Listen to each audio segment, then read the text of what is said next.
Hi, I'm Josh Sutphin, founder of Kickbomb Entertainment. This talk is called Adapting to Unity, and I'm going to be discussing some tips and tricks for adapting to Unity's component-driven architecture if you're coming from a traditional object-oriented programming background. But first, a little bit about me. I founded Kickbomb Entertainment, and I'm the creator of Legacy of the Elder Star. It's a Unity-based game that's been in development for about the last 2 years. It's a side-scrolling shooter in the vein of games like Gradius and R-Type. And you play as an eternal cosmic hero called the Cosmonaut, who battles the robotic Infinite Legion in order to rekindle a dead star. I'm also co-founder of the Utah Games Guild, which is a volunteer-run organization that is dedicated to supporting and growing the Utah-based independent game development scene. We run events like our embedded indie showcases at Salt Lake Comic-Con in 2014 and Salt Lake Gaming Con in 2015, among other things. So now a little bit about you, the target audience for this talk. This is geared for people who are coming from a traditional object-oriented programming background. You're probably used to building games in most likely C++, largely from scratch, maybe with the help of a few libraries, but writing a lot of your own engine code in addition to gameplay logic. You're either just getting started with Unity now, or maybe you've been using it for a little while, but you're kind of struggling to wrap your head around Unity's component architecture. If you feel like you're kind of fighting against the way that Unity is built, if you're sort of tearing your hair out and wondering how you're supposed to structure your code, then this talk is for you. So we're going to start from the baseline sort of foundation of all game development programming, which is the game loop. So a typical object-oriented style game loop that you might be used to, you've probably written something like on the left about 1 million times. You have some kind of an application class, like a master class, might be called application or game or something like that. It contains a main function or your language equivalent, which is the entry point to the application. And then within it, you run a super low-level game loop that starts with getting data from hardware, like input from mouse, keyboard, joystick, running a simulation, so you're doing some game logic and updating your physics and collision, pushing some data back to hardware, so rendering and audio, and then running the whole thing on repeat until the game is over. So what does that look like in Unity? It's quite different because the Unity engine itself implements the game loop. It implements that in native code inside of the engine. And so you will never write, edit, or see the game loop code itself. Instead, Unity broadcasts messages at various points during the frame. And you will write classes which derive from the mono behavior type in order to receive those messages. In those classes, you'll write handler functions for the messages that you care about. For example, on enable or update or on collision enter or whatever. The Unity docs, if you look up the mono behavior class in the scripting reference, will show you all of the different messages that Unity emits over the course of the frame. This diagram on the left, which was created several years back by a guy named Richard Fine, lays out some of the most common events and the order and times in which they occur over the course of a frame. So this is a good reference, but there's probably 3-4 times as many events as this actually in the documentation. So some mistakes that I see Unity beginners make with respect to the game loop is, for starters, they're trying to figure out where they can write their own, and they're trying to write code to do this. You don't need to do it. It's redundant. The Unity engine provides the game loop for you. You're just writing classes that handle messages that Unity emits to you. Similarly, if you're trying to figure out where to create like a game or application type of class, again, that's really unnecessary. You don't need a container class for your application. Unity is providing that in the engine. Again, you're just writing classes for things that need to handle messages. If you're writing for hardware, you're definitely doing something wrong. Unity grabs input for you and it makes it available to you in nice data structures. Unity does collision detection and physics resolution and simulation for you. So if you're writing code to like do collision detection between primitives, you're totally reinventing the wheel. Even rendering, while it is possible to send OpenGL commands directly to the graphics card, you almost never need to do it. There are, of course, some exceptions, but 99% chance you don't really have an exception, you just think you do, because you're coming from an environment where you're used to having to do all of these things yourself. So the sooner you can wrap your mind around and get comfortable with the fact that Unity is a full-featured engine that's taking care of all this game loop stuff for you, the better off you're going to be. The next major category of transition here is with respect to asset management. So coming from, an object-oriented, write it from scratch kind of background, you're probably used to writing something kind of like this. Now, this is pseudocode, and obviously your asset loader code is going to be way more complex than what you're seeing here. And also, this isn't even valid C++. It's more C-sharpish, but that's all beside the point. The point is, your typical asset loader code that you're probably used to writing is probably parsing some kind of manifest. Maybe it's an XML file or a JSON file or some kind of database or a WAD file if you're super old school, and figuring out, here's the list of things that I need to load. If you're writing that code, that means you also need to handle file system and parsing failures. So like, what if your XML is malformed and that kind of stuff? You also need to allocate some memory on one or more asset heaps that you're going to load everything into, which means you need to handle allocation failures yourself. Once you've got a heap ready and you know what you need to load, then you need to deserialize each of your assets onto the heap. And that means you need to handle deserialization failures like malformed data or mismatched file type versions and stuff like that. And ideally, you want to make this whole process asynchronous so you can animate some kind of a progress bar or a loading screen or something like that, especially if you're going to have a longer load time if you're loading a whole lot of stuff. So this is a ton of work, and none of it is work that really supports gameplay. It's all like engine, low-level, frankly, kind of boring stuff. So what does this look like in Unity? Well, Unity does it for you. What we're seeing on the left is a crop of a screenshot from the Unity editor interface. All of your source assets, your textures, your models, your sound files, all that stuff is all stored in your Unity project folder. And you can see the lower left portion of the image here is the project view panel. The project view shows you all the assets in your project in a folder structure that is mirrored exactly on the hard drive. So you can browse this exact same folder structure with Windows Explorer or Mac Finder or something like that. It's just folders and files like normal. There's nothing special about it. This is all of your source assets. Now in the upper left, you'll see the scene hierarchy panel. The scene is the basic sort of unit of space or existence in Unity. There's always a scene active, and scenes contain everything else. When you want to load a level, that's a scene. Scenes define the set of assets that need to be in memory based on whatever is actually in the scene at the time.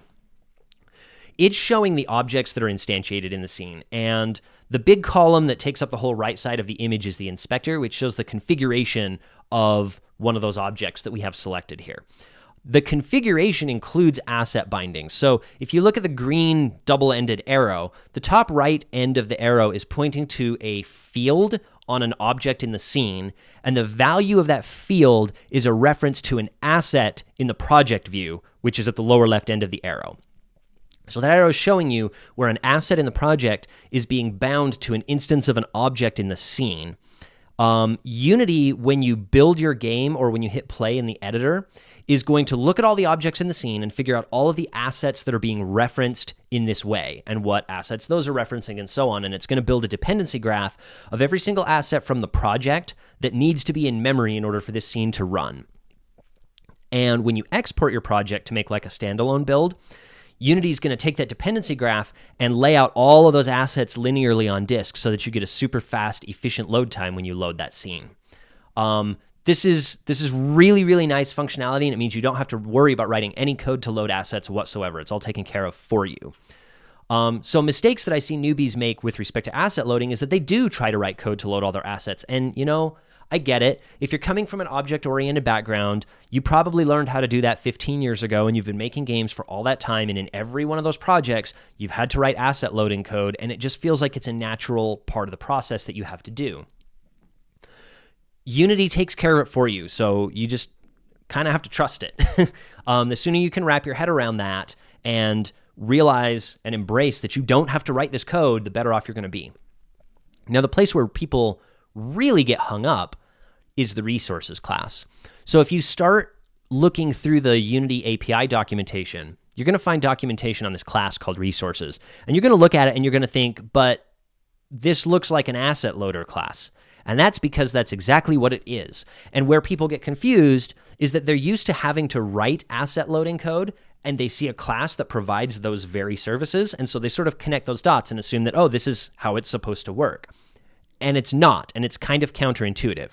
The resources class is not intended for general purpose asset loading. As we just talked about, Unity handles that for you by building an automatic dependency graph. The resources class is designed for loading assets that you do not know about at build time. So the best example of this would be if you were making a game that was going to expose some kind of mod architecture to end users. So if in Legacy of the Elder Star, for example, we wanted users to be able to install their own sprites or something to like replace enemies, then we might want to have a folder in the installed game location. We might want to have a folder that they can dump textures into, and then we would want the game to go and load up whatever it finds in that folder. That's what the resources class is for. If you're using the resources class for anything other than that, then you're probably doing it wrong, and you really shouldn't be doing it. And honestly, it's not that common for games to have mod architectures like this in the first place. So if you don't have a mod architecture, don't use the resources class at all. Just save yourself the trouble. If you try to use the resources class to load every single thing in your game, you're actually going to end up with longer load times. It's way less efficient, and you're wasting a ton of time reinventing the wheel. So just really rule of thumb, don't touch it. Like treat it like, hazardous nuclear material or something. If you have a very large scene with a lot of stuff in it, like if you're making a photorealistic first-person shooter, you're going to have a ton of assets, tons of models, tons of super high-res textures, all this stuff. Normally, you would load a scene from one of your scripts by calling the application.loadLevel function from the Unity API. And that's fine for small scenes. It's a blocking load, but Unity loads really fast if you've let it do the dependency graph and take care of that for you, because everything's laid out linearly on disk.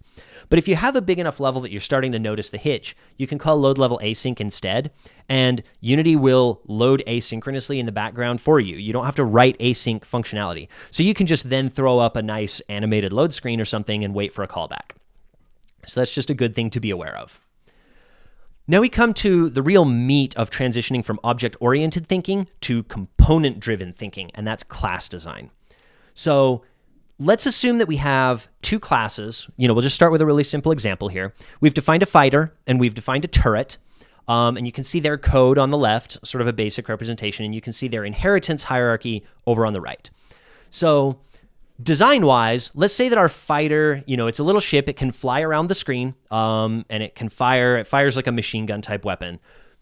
So it's a continuous stream of bullets. And of course, it can be destroyed. So, we look at its code, and we see that it has a health field and a take hit function. So there's our destruction. It's got a bullet type, shots per second, and a fire function. So there's our weapons functionality. It's got a move function, and that might handle moving it around the screen. The design for the turret is that the turret can also be destroyed. It also fires shots, but it fires like a burst fire, more like a shotgun, instead of a continuous stream. Turrets don't move, but they do aim at the player all the time, so they're always rotating to face towards the player. So we see again, we've got the health and the take hit for the destruction functionality. We've got the bullet type. We have a fire function, but instead of shots per second, we have a bullets per shot because we do the burst fire instead of like the machine gun style fire. And we have a new aim function. Both of these are inheriting from object, and that should be a pretty familiar pattern to you if you're coming from an object-oriented background, that usually you have some kind of really generic base class that many things inherit from. That's what the object is in this example. So this should look pretty familiar and is pretty easy to understand. Now, the obvious problem that we have here is that we've got some code duplication. The fighter and the turret both define the exact same destructible code and very, very similar weapon code. And if you have any experience with larger code bases, you know that code duplication can very quickly become a huge maintenance nightmare. If you find a bug, you have to fix it in a bunch of places. You can't just fix it in one, and it sucks, and it's a giant pain in the butt. So our natural inclination would be to export some common functionality out to a common base class. So maybe we take our destructible functionality and we pull it out into a destructible class. And so now you can see we've put a destructible class in the hierarchy over on the right. Over on the left, you can see that we've got a destructible class is defined, and all we've done is we've taken the health field and the take hit function out of the fighter and the turret. We've put it in the destructible. And the fighter and the turret now inherit from destructible instead of from object. So this should be pretty straightforward. This is really familiar. And that's great. That was a good design move. Now all our destructible stuff exists in one place. So if we have a bug in destructible, we can fix it once, and it's fixed for everybody. We still have some code duplication with respect to the weapon, but it's not precisely duplicated. It's just very similar. They both have a bullet type and a fire function, but they shoot in sort of different ways. And it's like, well, we can still export this into a common class, though. And it might look like this. So now we have a weapon class, and if we look at its code on the left, we see that we've got the bullet type and the fire function as before, and we've just taken our shots per second and our bullets per shot fields, and we've just combined them together into the same weapon. And so the idea here is that for our machine gun type weapon design, we'll just set the shots per second to be high and the bullets per shot to be 1. And for our shotgun type weapon, we'll set the shots per second to be low and the bullets per shot to be like 10. And so the same weapon class can handle both kinds of weapon just with very simple configuration changes. And now we see that our fighter and our turret are inheriting from both destructible and weapons, so they have both pieces. So this is multiple inheritance. You may or may not have used this. I would think most people who've worked in object-oriented programming on a sizable code base have probably seen multiple inheritance. So this is kind of cool, and we're starting to get some nice encapsulation here, but we have a problem. This works in C++ land, but Unity is the land of C#, and C# explicitly does not support multiple inheritance. There's a bunch of reasons for that. You can go look it up on MSDN, and they'll explain it all. That argument is beyond the scope of this talk. So how do we solve the multiple inheritance problem? Well, one approach we could take is that instead of inheriting from destructible and weapon as siblings, we could simply make the weapon a parent of destructible in the inheritance hierarchy. So what we've done here is our weapon is still the same. I've renamed it in this example to weaponized object to kind of sell the idea that as we go down the inheritance hierarchy, like these are increasingly specific versions of an object, right? So if we walk down the graph, we've got an object, and then we have a weaponized object, which is a more specific kind of object. And then we have a destructible. You could think of it as a destructible object, so that's even more specific. And then a fighter is even more specific than that. Otherwise, this is the same code and the same encapsulation. We've just changed the inheritance around so that we're only ever doing single inheritance. Now, there's still a little bit of a problem with this setup, which is that we've now defined a universe in which if something is destructible, it is also always weaponized. For fighters and turrets, that's fine. But let's say that you wanted to add like an asteroid to the game, that you can blow it up, but of course it's a space rock, it doesn't have guns. Well, guess what? It does, because we've got this inheritance hierarchy that looks like this. You could create that asteroid and set like its bullet type to null, or its shots per second equals 0, or something like that. But you're still inheriting some extra cruft that it doesn't need to have. And if you've worked on a code base of a sufficient scale, you've probably started to notice how this process that we just went through of exporting common functionality into lower and lower base classes can build up over time until you end up with a bunch of base classes that are full of so much crap that you don't even know what they are anymore. Especially like we see it sometimes in code bases where like you'll have this object class that's at the top of this class hierarchy in this example. You would expect that to be a tiny class that has almost nothing in it. Maybe it has like a unique identifier and a hash or something. But by the time you ship the project, it's got like 7,000 lines of code. And there's just a bunch of cruft that ends up going there because it's the path of least resistance for, implementation against deadlines. So this whole approach is like, it's valid, but it kind of has its drawbacks. So one way to address this is to switch from this inheritance model that we're using here to a composition model. There are other ways to address this design problem too, but the composition model is the way that Unity has chosen to address it. So the inheritance model, you can think of it as a, quote, is a relationship. Fighter is a destructible. Destructible is a weaponized object. Weaponized object is an object. With a component-driven architecture, it's a, quote, has a relationship. So that would look something like this. In this case, fighter has a weapon, and it has a movement, and it has a destructible. And the turret has a weapon, and it has a destructible, and it has a targeting. And one way that we could write code for that would look like what you see on the left. We have an object class that now has fields for these different component types, and it instantiates something into those fields. So you could imagine configuring two very different kinds of objects by instantiating differently configured weapons, differently configured movements, and so on. In fact, you'll notice with the fighter, we're actually nulling out the targeting component because the fighters in our design do not aim at the player. And similarly with the turret, we're nulling out the movement component because the turrets in our design do not move. So this is a really basic approach to composition. Of course, the problem here is that this object class, if we take this approach and we extend it to a larger code base, this object class is going to end up having to declare a field for every type of component that any object in the entire game could ever possibly have attached to it. So we're kind of back to the problem of building up a lot of cruft in the object class. It's a little more focused, but it's still going to have a ton of junk. But imagine if we had one base class for all of our component types. Let's say we had a class called component, and weapon inherits from it, and movement inherits from it, and destructible inherits from it, and targeting inherits from it, and the object just declares an array of component, and that's all it has. Now you would have an object that can have an arbitrary number of an arbitrary type of components attached to it. And that's what Unity does. So Unity's version of that object class is called GameObject. And the GameObject, everything that is in your scene is a GameObject, and the GameObject serves as a container for a bunch of components. On the left here, you're seeing a screenshot of the inspector for some GameObject I've selected, and I've drawn green lines on top of here to more clearly delineate the different components that are attached.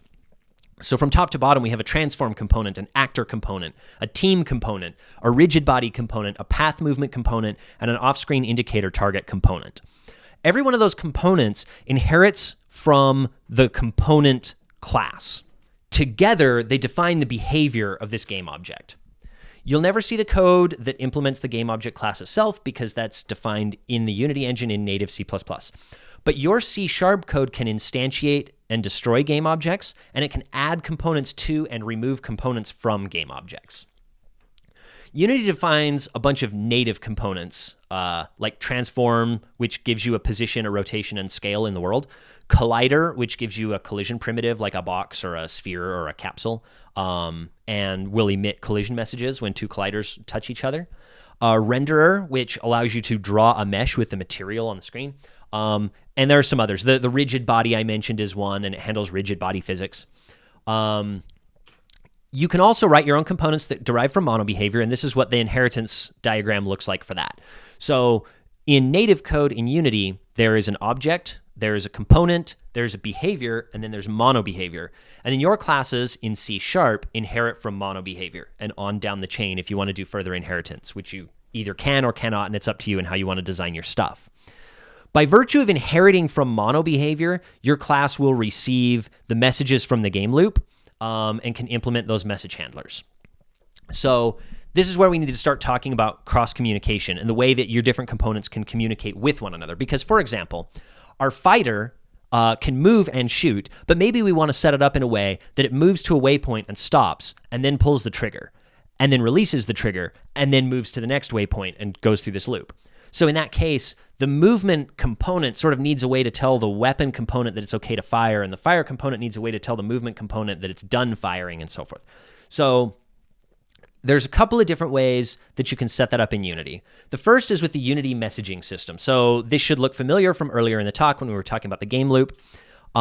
These messages get broadcast to game objects, and when a message is broadcast to a game object, that means that every single component that's attached to that game object gets a chance to handle that message. If you implement a message handler in your monobehavior, then that function will get called when that message is emitted, and if you don't, then it won't. So in this example on the left, we've implemented this on-collision-enter message. That's one of the natively defined Unity messages. It gets emitted when two colliders touch each other, and this would be a great example on our, or a great message to implement on our destructible component, where we could look at the collision and say, hey, is the thing I'm running into a bullet? And if so, then I should probably take damage. Unity takes care of dispatching all of its native messages for you from that diagram as you're going through the game loop, and Unity's kicking those messages out as it makes its way through. But you can also send messages yourself, and this is the first method of getting your components to talk to each other. So on the left here, there's three examples of three different send message function styles. It's worth noting that these function calls are defined, or they're declared in the monobehavior class. So all of your C# classes that inherit from monobehavior can call these functions locally. So the first example on the top is the send message function, and it sends the given message to a single game object and all of the components that are attached to it. The name of the message, that's the string listed here in green, is the name of the function, the message handler function that will be called. This is a reflection-based call. We'll talk more about that in just a minute. So this has to be exactly the name of the function, case sensitive and everything. The second example is broadcast message, and that goes to a game object and all of its children. So the Unity scene view, the scene is arranged as a hierarchy and game objects can be parented to one another. So when you use broadcast message, the message is going to go to the target game object and all the components attached to it, and then every single game object downstream in the hierarchy and all the components attached to all of them. And then the third example is the send message upwards function, and that's sent to a game object and all of its ancestors up the hierarchy all the way to the scene root. That one's kind of esoteric. I've never really found a use for it myself, but it's there. You can use it if you want. So you'll notice the second argument to these functions is something called send message options dot don't require receiver. Send message options is an enum. It has two possible values. If you send require receiver, then at runtime, Unity will throw an exception if a recipient class does not implement the message handler for the message that you're trying to send. I don't use this very often. This would be for something that's absolutely critical messaging. Don't require receiver is the one that I use 95% of the time. It's also the one that Unity's native messages are dispatched from the game loop. And that just means that if a recipient does not implement this message handler, then we just skip it and nothing happens. So this is the more useful one. This is the kind of thing where you would say, okay, so now this movement component wants to inform everybody that it has stopped. So it could send a message to the game object that represents the fighter, and it could do like a broadcast message and say, I stopped moving. And then you could implement that message handler over in your weapon on stopped moving. Oh, that's where we want to pull the trigger. So that's one way that you can make your classes communicate with one another. Some considerations for using Unity messages. That function call uses reflection to map the string message name that you passed to an actual function call. For occasional use, this is fine. Like our example of, movement stopped or, the weapon is done firing. Like those are totally fine.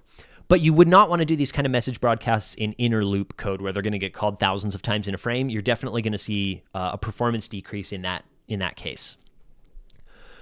Also, because it's reflection-based, the function lookup is happening at runtime and not compile time, which means that if you mistype an event name or a message name, then you're not actually going to know. Like the compiler's not going to catch it like it would with a normal function call. So you're only going to find it at runtime. You're only going to get an exception if you used the require receiver option when you sent the event or the message. If you sent a message with don't require receiver, then you're going to end up with an annoying situation where there's no exception, there's no error, stuff just doesn't happen, and you're left figuring out why. And it could just be because you typoed the message name. So this requires a certain amount of vigilance and some comprehensive QA. Now, the other way you can make classes talk to each other is actually the one that I prefer, and I use the vast majority of the time in Legacy of the Elder Star, is the event system that's provided by the C# language itself. This is not specific to Unity. This is actually a language feature of C#. The system is really, really awesome. You can define either static or instance events, and then you can call them pretty much just like a regular function. And we see an example of that here on the left. So in this class, we've defined two at the top. We've defined two different events. On line 3, a static event called foo, and on line 4, an instance event called bar. And then you see in the something happened function the way that we call those. So it looks like we're declaring variables called foo and bar, variables of this type, system.action. But then we call them like functions down here on lines 9 and 12. The null checks are checking to see if this event has any subscribers. An event with no subscribers is going to be null, and an event with one or more subscribers is going to be not null. It's technically like a list of function addresses or something. I'm not sure the precise implementation of that, but you don't really need to know it for our purposes. If you really want to know, you can go to MSDN and look up event, and you can find all the documentation about it. This system.action type at the top, it's a type of delegate. You can write your own delegates, and a delegate is, you can think of it essentially like a function prototype. It's defining a return type and an argument list. System.action specifically is a generic class that's provided by the .NET and Mono libraries, and there's a set of them with different sort of templates for different sets of argument lists, and it's just a nice sort of syntactic shortcut for quickly defining delegates. So in this case, you'll notice that our static event on line 3 is actually going to be passing a single argument of type myCustomClass. And our instance event on line 4 is going to have no arguments. And then you'll see on lines 9 and 12, respectively, where for the static event, we're passing a reference to ourselves. And then for the instance event, we're passing nothing. Now, what does this look like on the subscriber side? So here's a class that's subscribing to those very events. So if you look in the start function, you'll see where we're referring to mycustomclass.foo. We're doing that with the class name because that was a static event. And we're subscribing our onStaticEvent function to that event. So when myCustomClass throws the foo event, our onStaticEvent function is going to get called. Similarly, we're subscribing to the instance event bar, and you'll notice we're using an instance of myCustomClass instead of the class name itself, because that one was declared as an instance event and not static. And we're subscribing our onInstanceEvent function to that.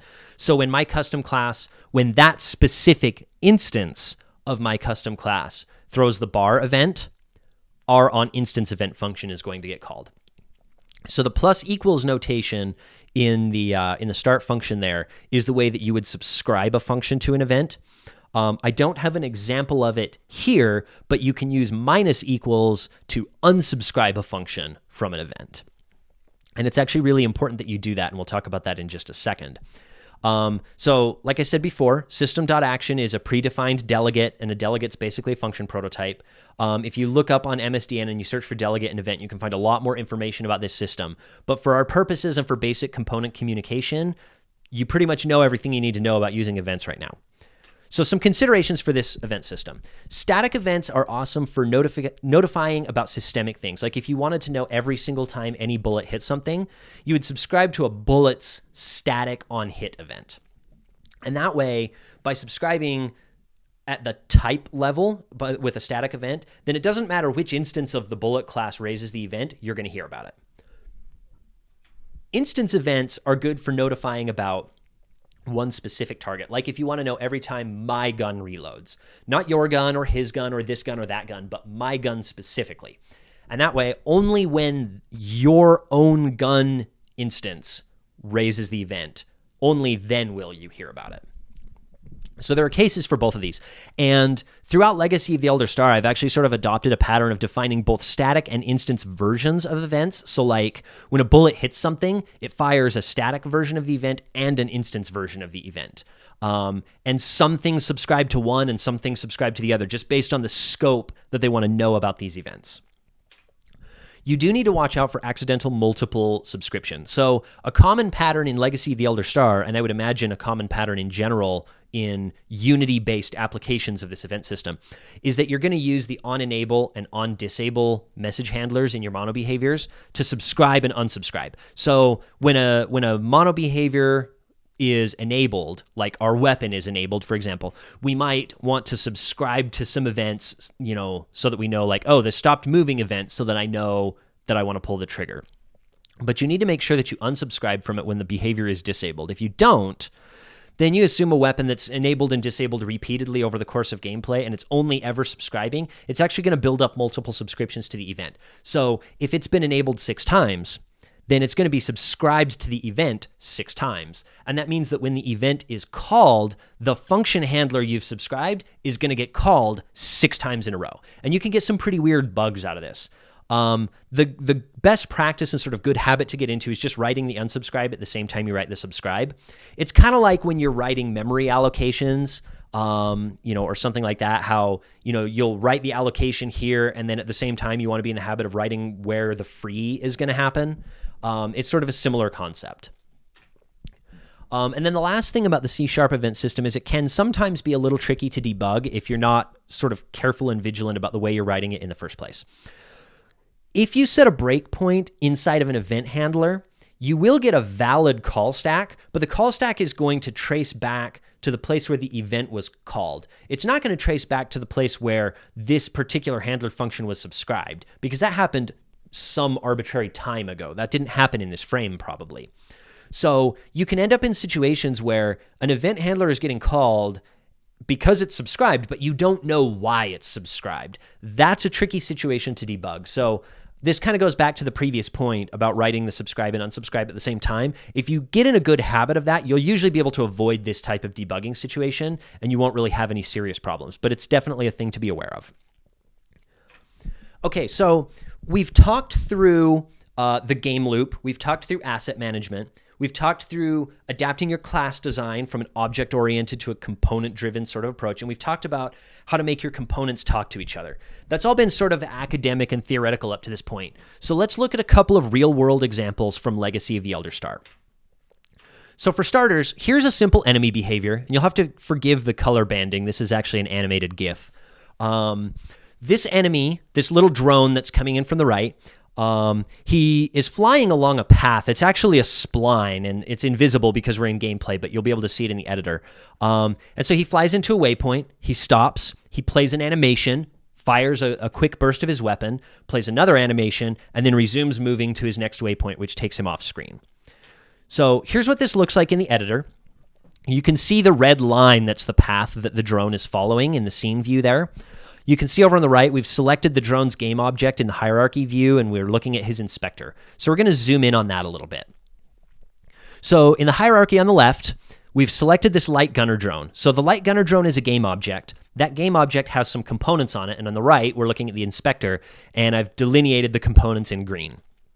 So from top to bottom, we have a transform, an actor, a team, and a rigid body.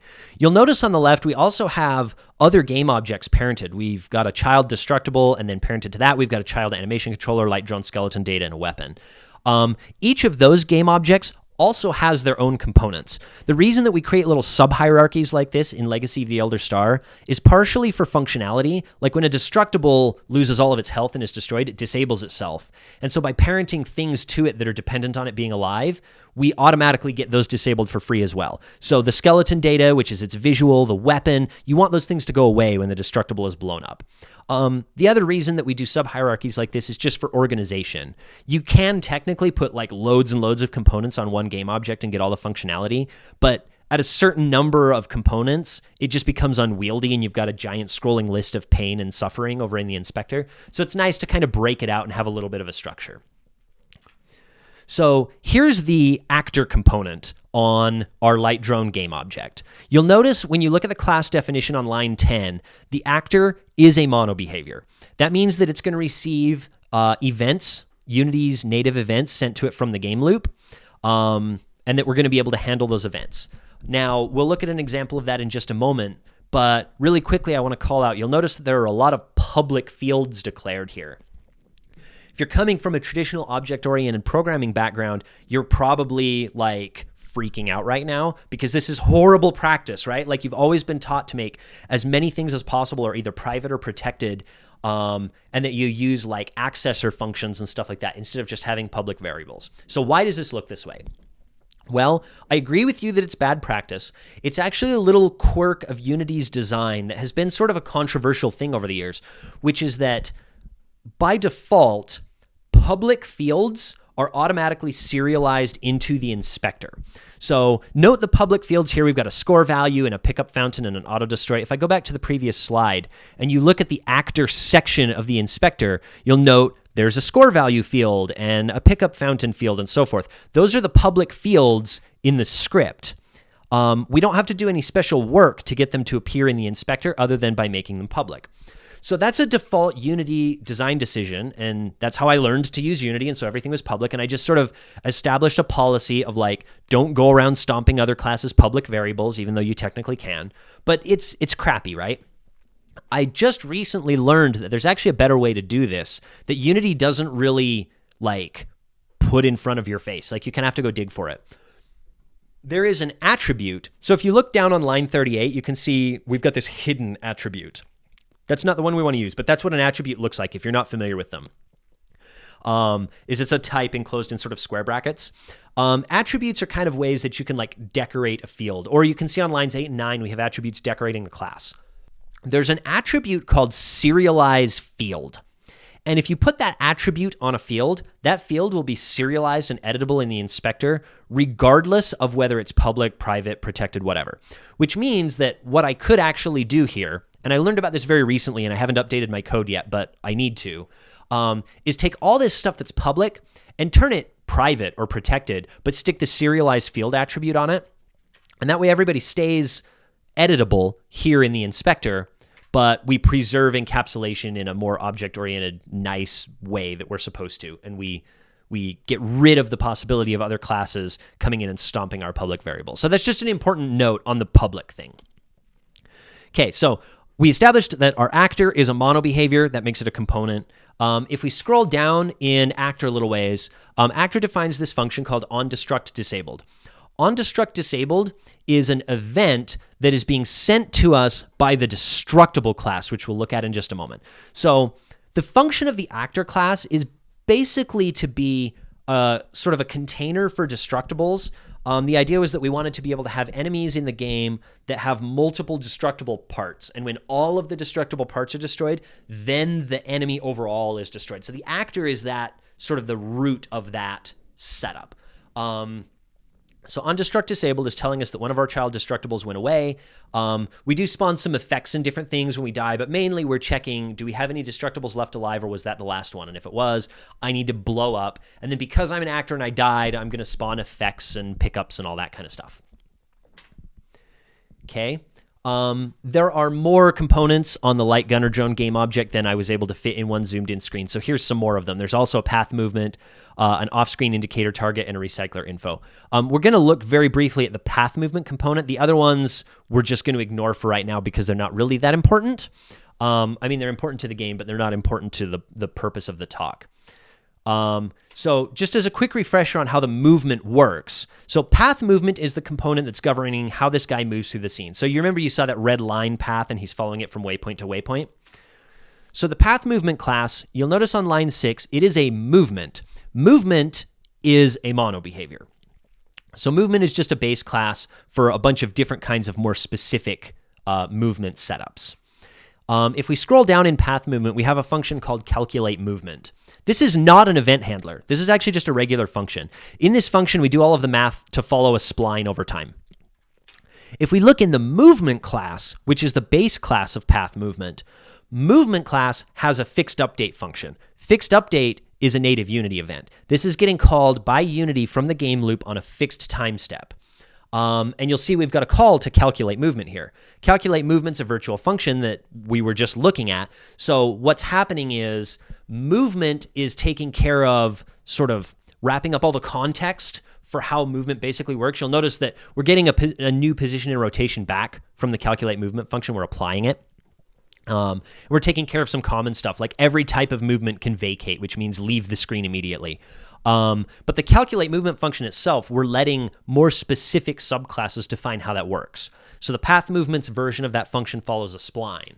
We've got another class called vector movement that just moves in a straight line according to some initial angle. Another called chase movement that always moves towards the player, and it's got a limited turning speed, and so forth and so on. So now we're looking at the destructible game object, which is an immediate child of the gunner drone that we were looking at. And you'll see that we've got a couple of components here. There's a destructible and a sphere collider. The sphere collider is a native component that's provided by Unity. It just provides us a spherical collision primitive. The reason we have this collider on the destructible is so that bullets have something to hit. The destructible is a mono behavior, and you'll see that on line 10. It inherits from mono behavior. When we scroll down in destructible, we see that it implements a function called onTriggerEnter. OnTriggerEnter is a native Unity event. It's fired when two colliders touch each other, when those colliders are marked as triggers instead of regular colliders. The difference is when two regular colliders touch each other, the physics engine wants to do collision resolution. Okay, so they're like solid objects. When two triggers touch each other, we get messages that say that they're touching and they've stopped touching, but no collision resolution takes place. So it's just a good way to test if things are overlapping without any actual physics going on. Legacy of the Elder Star being such a 2D shmuppy kind of game, usually when a collision like this happens, something's going to blow up. We don't want things pushing each other around because we're not a physical game in that way. So this is a message that Unity is going to send us at some point in the game loop when some other collider hits this destructible's collider. And in here, we're going to test if the other thing's destructible. We might want to do collision damage, or we want to take damage from a bullet or whatever. And we're doing the stuff here where we decide whether we should take damage and we actually make it happen. So that's an example of how the Unity native event system is working in the real world. So now we're looking at the animation controller game object, and this is parented to the destructible. And remember, that's because when a destructible loses all its health, that game object will be disabled. And so that means animation, visual, weapon, all these things we've parented to it will automatically go away as well, which is the behavior that you would want. So we've got a transform and an animation controller component on here. The animation controller is a script. And just to refresh your memory on what's happening with the animation, you'll notice as the guy comes in, when he stops, he plays an animation to open up the faceplate and extend the gun. Then there's an animation loop with the muzzle flash. Then there's an animation where he retracts the gun and closes the faceplate. So the animation controller is a mono behavior, as you can see on line 7. It declares some data structures for what the different types of animations are that are available to it. When we scroll down, we see that it implements 3 different event handlers here. OnEnable comes from Unity. It comes when the game object is turned on. And we see that we're just subscribing to some events, lines 130, 131, 136, 137. We're subscribing to some events on our various animators so that we know when an animation is completed and when an animation event happens. An animation event being like some frame in the animation that's going to throw an event. So that's where you could synchronize things like, oh, this is the moment when the gun opens up, and so we want to spawn a bullet on that exact frame, that kind of thing. And then going down a little bit, you'll see that we've got on skeleton animation complete and on skeleton animation event. We subscribed to those in the onEnable function. Those events are actually being called by our skeleton animator. We use a third-party plugin called Spine, which does 2D skeletal animation, and Spine is the one that emits those events. So now we're looking at the skeleton data. So this is where the skeleton animation for Spine is. So this is the Spine skeleton itself. You'll notice that it also has a mesh renderer and a mesh filter. So those are providing the visuals. The skeleton's fundamentally just a mesh that's made up of some quads for being, a 2D, and each bone has a quad attached to it, and as the bone rotates, and that's the way that you get your 2D skeletal animation. This skeleton animation component is also a script, but this one's defined by Spine. We didn't write this one. But that's also going to inherit from mono behavior. I think it actually inherits from mono behavior like 1 or 2 steps down the inheritance chain, but it ultimately comes from mono behavior. And finally, we're looking at the weapon. So the weapon has a transform and a sphere collider. The reason for the sphere collider on a weapon, and you'll notice its radius is 0.5, it's very tiny, is just so that we have a way to know whether the weapon is in bounds or not. We have a big box collider that is the bounds of the screen, and weapons are only allowed to pull the trigger when they're in bounds, and so we just use this collider to figure that out. The gun weapon is our main component here. Gun weapon is, as you see on line 6, inherits from weapon, and weapon is a mono behavior. So this is kind of like the way the movement was set up. The base weapon class handles the basic concept of ammo and trigger pulls, and then the more specific weapon classes like gun weapon handle what actually happens when the trigger's down. So in the case of gun weapon, this is its fixed update function. Remember that fixed update is a native Unity event, so this is being called from the game loop on a fixed time step. And you'll notice we're going through and we're doing a bunch of code here to figure out like our aim and our timing for when we should fire the next bullet and all this kind of stuff. There's a ton more code below the bottom of the screen for this. This is actually kind of a complex function because the gun weapon is really, really versatile. But you'll notice that we're calling a base.fixedUpdate on line 143. It's the first thing we do in our fixed update function. What that's doing is it's calling the base class's version. So this is the weapon class's version of fixed update. And you'll notice here, this is just taking care of ammo regen because that's one of the common things to all weapons. So that's a quick overview of how our little light gunner drone works. This is one of the simplest enemies that we have in our game. Really simple behavior, not really very many game objects, not that many components. We glossed over some of them, but hopefully you can kind of get a sense for how we applied component architecture here, how each class is responsible for a very specific portion of the behavior of this enemy. Hopefully you also took notice of the fact that we don't have an enemy class. We didn't write any code that explicitly defines this specific enemy's behavior. This is all coming from just the interaction of some components that are very generalized and put together in these game object buckets. So now I want to show you one more example, which we're not going to walk through every component on this example because it would take us a long time, but an example of something quite a bit more complex that we can do with essentially the very same set of components and virtually no new code. So we're going to watch this boss fight. It's about a minute long, and I want you to pay attention to all the different behaviors that the boss does over the course of this fight.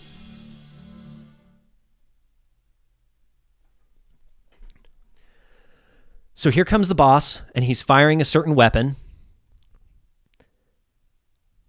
And then you'll notice that he's going to start to fire a different weapon. And we're attacking and we're fighting, and he's back to firing the first weapon again. So we're switching between some different weapons. And now we've just had an explosion. We reached a certain health threshold. You'll notice the boss visual changed. This panel's been popped off. And now we have a different set of weapon attacks, different kind of movement. He's moving more quickly now. Here's another weapons change. So we have a completely different set of weapons for this second damage state. And here in a moment, we'll pop into a third damage state. And you'll notice the visual changed again. The boss is much more damaged. We have a very different weapon pattern again. We have a very different movement pattern again. And now we have death. And right there, the destructible was disabled. So our visuals went away, our weapons went away, and everything. So now let's take a look at the way that that boss is set up. So on the left, you can see the entire hierarchy in the scene for that boss. Obviously a lot more complex than our little drone. What we've accomplished here is we've been able to express an enormous amount of logical complexity entirely through data. There's only one class that, well, technically there's two. There's a weapon sequence class in here too, but it's not really particularly meaningful for the way this guy is set up. It's kind of a legacy thing. But if you look at the second line on the left where it says switch destructible, that is the only class in this entire boss setup that we haven't already just looked at. So everything else that's happening in here, we already saw examples of how that works on our light drone. And we saw that code and we saw those, it's the same components. All the switch destructible is as a component, you see how it's got some children that are called state 0, state 1, state 2? The switch destructible's behavior is that it ensures that exactly one of those children is active at any given time. So initially, state 0 is active, and that means that everything in its sub-hierarchy is active. So you can see where we have 3 particular weapons. We have a certain movement. We have a certain set of animations. Down under state 1, we've got a different set of animations. We've got a different set of weapons, and so forth. Switch destructible, the class switch destructible, is a destructible. And all it's doing is it's adding a little bit of extra functionality on top of destructible that says when the health drops below certain thresholds, certain state children are going to be activated mutually exclusively. And so that's the way that all of those behaviors are changing, strictly through this data. All of this was snapped together in like 15 minutes. Now, obviously, to make a final boss that we're actually going to ship and that's going to be good, we're going to spend, many hours of iteration and design and testing and stuff. But the basic setup for something like this is so quick and with no new code being written to create as complex of a behavior as everything that you just saw. That's the power of components. It's a super, super awesome system. It's something that I, really started wrapping my head around just a little bit before I started working on Elder Star. And after I had been working on Unity for several years already, it took kind of a while for me to get used to this. I have really embraced this in a big way in Legacy of the Elder Star, and it's given us just an enormous amount of power as the system has, and as our architecture has kind of matured. So hopefully that gives you some idea, some real world ideas of how to apply this kind of stuff and how to start shifting your thinking from the kind of old school object-oriented, inheritance-driven kind of code architecture over to a new school Unity-esque component-driven architecture and some of the power you can get out of that. So that's it for the talk. If you have any questions, feel free to hit me up at my email, josh@kickbomb.us, or you can find me on Twitter @Invicticide. And let me know what you thought. I hope this was helpful.